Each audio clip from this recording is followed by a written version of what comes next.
भेड़िया आया ये कहावत तो हम लोगों ने पता नहीं कितने दशकों, कितने शायद शताब्दियों से सुनी हो, लेकिन ये कहानी अब पुरानी पड़ गई है।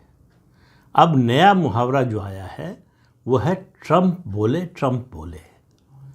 ट्रम्प नया झूठ बोले, ट्रम्प एक और झूठ बोले। ट्रम्प के झूठ बोलने की रफ्तार बढ़ती जा रही है।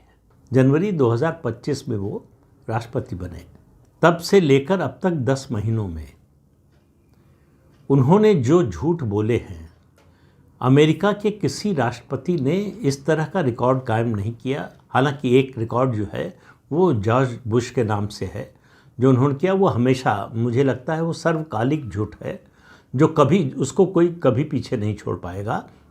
जब वो सेना लेकर, अपनी वायुसेना लेकर घुसे थे इराक में, क्या खोजने? WMD, weapon of mass destruction. और आप देखिए, जब अमेरिका का राष्ट्रपति जब झूठ बोलता है तो किस तरह का नैरेटिव बनाया जाता है, पूरी दुनिया में बना। उसमें सबसे बड़ी भूमिका निभाई मदद करने में ब्रिटेन ने। उन्होंने जो है इस पूरे नैरेटिव को पूरी दुनिया में फैलाया और लोगों को विश्वास दिला दिया कि इराक के पास वेपन ऑफ मास डिस्ट्रक्शन है, यानी उसके पास परमाणु बम भी है और उसके पास केमिकल वेपन भी है। तो ऐसे में उसको नष्ट करना है तो इराक पर हमला करना पड़ेगा और उन हथियारों को अपने कब्जे में लेना पड़ेगा अगर दुनिया में शांति स्थापना करनी है।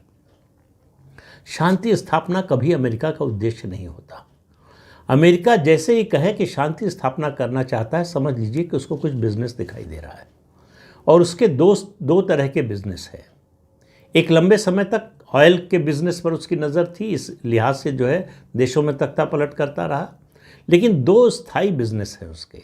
एक बिजनेस है हथियार बेचना, तो उसकी हथियारों की फैक्ट्री चलती रहे, वहाँ मैन्युफैक्चरिंग चलती रहे, लोगों को रोज़गार मिलता रहे और उससे कमाई होती रहे।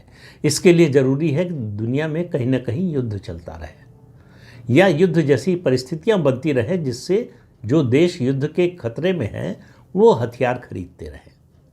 और दूसरा उसका व्यापार है रिकंस्ट्रक्शन, यानी जहाँ भी डिस्ट्रक्शन होगा वहाँ रिकंस्ट्रक्शन के लिए अमेरिका की कंपनियाँ पहुँचेंगी, तो अमेरिका के लोगों को रोज़गार मिलेगा, अमेरिका को पैसा मिलेगा। ये 2 स्थायी रोज़गार हैं अमेरिका के, और कोई फ़र्क नहीं पड़ता कि वहाँ राष्ट्रपति कौन है। ये आप इतिहास उठाकर देख लीजिए, जितने राष्ट्रपति हुए हैं सब ने इसमें अपना अपना योगदान दिया है, किसी ने कम किसी ने ज़्यादा। और डोनाल्ड ट्रंप तो वैसे भी रियल एस्टेट डीलर रहे।